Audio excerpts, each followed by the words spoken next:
Howdy, y'all. Robert from Texas here. So I'm just lounging around on my couch today, taking it easy.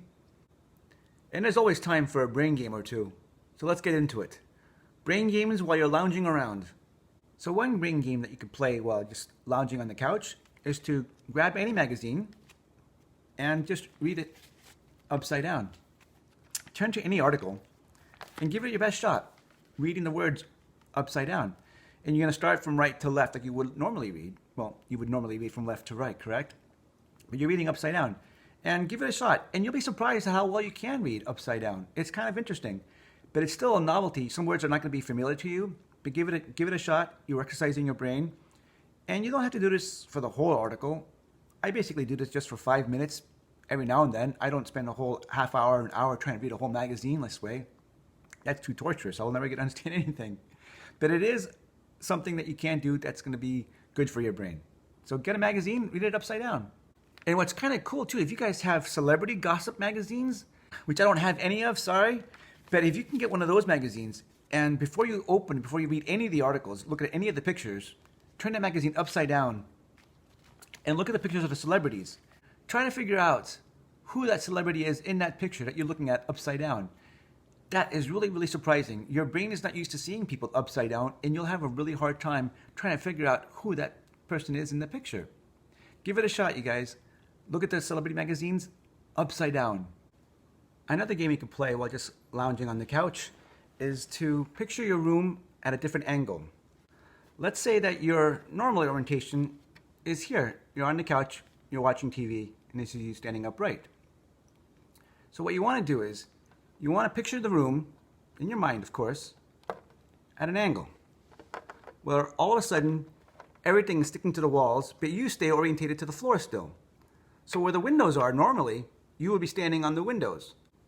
And you try to picture things from that perspective of you actually sort of being on the wall in a sense. How would the room look like? How would you get around? Say you had to go to the kitchen or to the bathroom. You would have to climb over some appliances, or would you have to climb over the couch? Because in your mind, you're here now, like this, and you have to go to the other room. Would you have to climb up on the top of the TV? Would you have to climb on top of the couch and use it as a ladder to get to the next room? These are just some brain games again, you guys. No matter what room you're in, just picture the room differently. Okay, guys, so I did get up off the couch this time. There are some other brain games that you can do while you're just lounging in the kitchen, let's say. Go ahead and grab any utensil, the first one you grab, and I did this, okay? The first one I grabbed was an ice cream scooper. I haven't used this in a while, and I love ice cream. But you grab any item, and you come up with different ways to use this item. You think of different things to use it in the kitchen, and also just totally wacky, wild ideas that you can come up with this. When I first saw this, the first thing that came to my mind was an eye cover for like when you go into the eye doctor. Left eye, then right eye. Obviously, you can use this for ice cream. It also can be used for meatballs. But then I was also thinking it could be to drink soup, right? It could be used for drinking soup. It could be a very small baton for a very small police officer. I don't know. But the idea is you try to come up with a bunch of different things.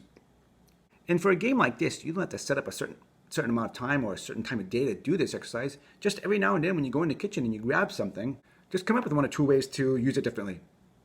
And if you're really bold and adventurous, go for it. Try to use that item in a different way.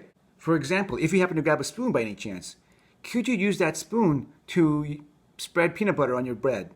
But again, for any item that you grab, just come up with different uses for it. And it doesn't have to be practical uses. So the idea here is to really just look at these objects in a different way. What's different about them? How could you use them differently? Because again, it's novelty for your brain. Your brain isn't going to really normally use these as a soup spoon. It's an ice cream scoop. But your brain's going to appreciate that novelty of, hey, maybe this really could be used as a spoon. Okay, guys, so one last game to play while you're in the kitchen, and the last brain game to play while you're in the kitchen. It's kind of silly, but again, it's just novelty for your brain, and it has to do with you making sounds.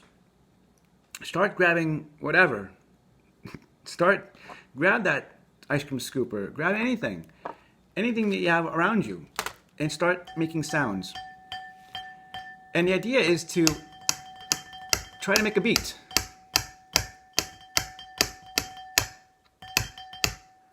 You're using your imagination.